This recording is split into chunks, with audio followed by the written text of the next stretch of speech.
Voilà une question qu'on me pose à chaque fois. Combien de séances est-ce qu'il va falloir pour que je change?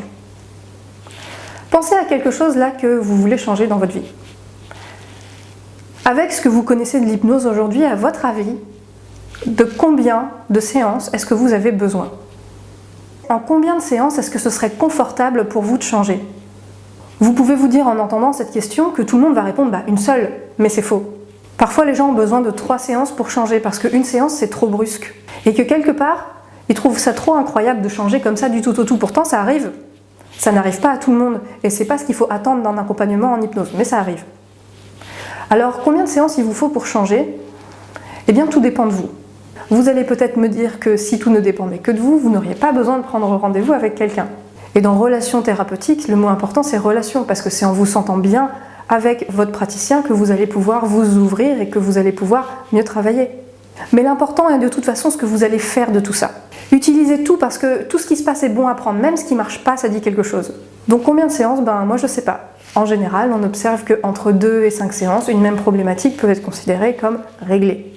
Mais j'attire vraiment votre attention sur l'attitude que vous avez avec l'hypnose.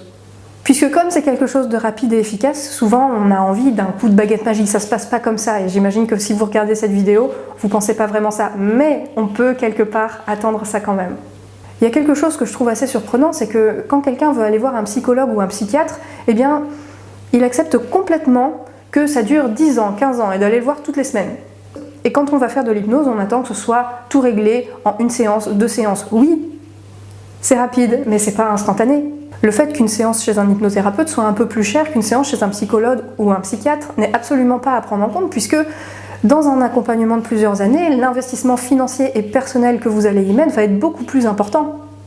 D'autant plus qu'il peut y avoir plein de choses imbriquées dans tout ce qui pourrait vous faire prendre rendez-vous avec un praticien aujourd'hui. Donc, quelle que soit la méthode que vous avez choisie, simplement, n'attendez pas forcément de résultats rapides, donnez-vous juste les moyens de faire les choses bien, quoi que ça représente. À titre personnel, ça fait 1 an que je fais environ 1 séance par mois d'accompagnement individuel et je vais continuer. Et on n'est pas sur les mêmes sujets qu'au début. Tout ça, ça évolue parce que quand vous réglez quelque chose, il y a autre chose qui apparaît. Vous allez dire « Oh là là, mais on n'en a jamais fini des problèmes, etc. » Non, c'est pas ça. Rappelez-vous que ce que vous connaissez de vous est une infime partie de tout ce que vous êtes. Et tout ce que vous allez faire en développement personnel, thérapie, etc., je ne sais pas comment vous voulez appeler ça, eh bien en fait, ça va simplement ramener dans votre partie consciente ce qu'il y a dans votre inconscient. Et même si vous ne serez jamais conscient de tout, c'est en devenant de plus en plus conscient que vous allez avoir une vie plus facile, que vous allez mieux gérer ce qui se passe dans votre vie.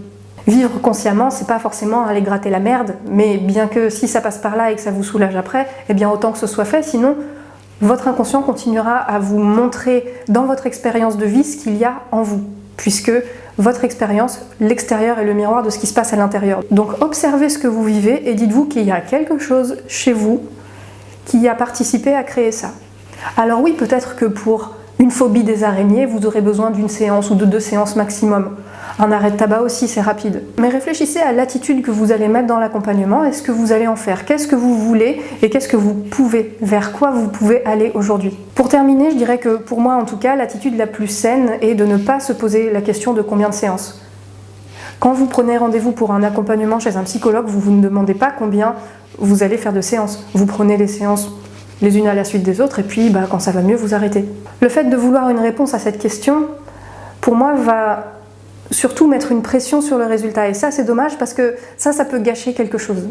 Ça peut aussi permettre quelque chose, puisque si vous êtes convaincu que vous n'avez besoin que de 3 séances, si vous en êtes vraiment convaincu, il y a de fortes chances pour que votre système de croyance cherche à valider cette croyance-là et que tout simplement ça marche pour vous. Voilà, pour moi, cherchez simplement à savoir qu'est-ce que ça va vous apporter de savoir combien de séances il vous faut pour changer. Est-ce que ça va permettre à votre changement de se faire? Est-ce que ça va vous mettre la pression? Est-ce que ça va tout simplement vous permettre de gérer votre budget? Posez-vous cette question pour les bonnes raisons. Pour vos bonnes raisons. À demain!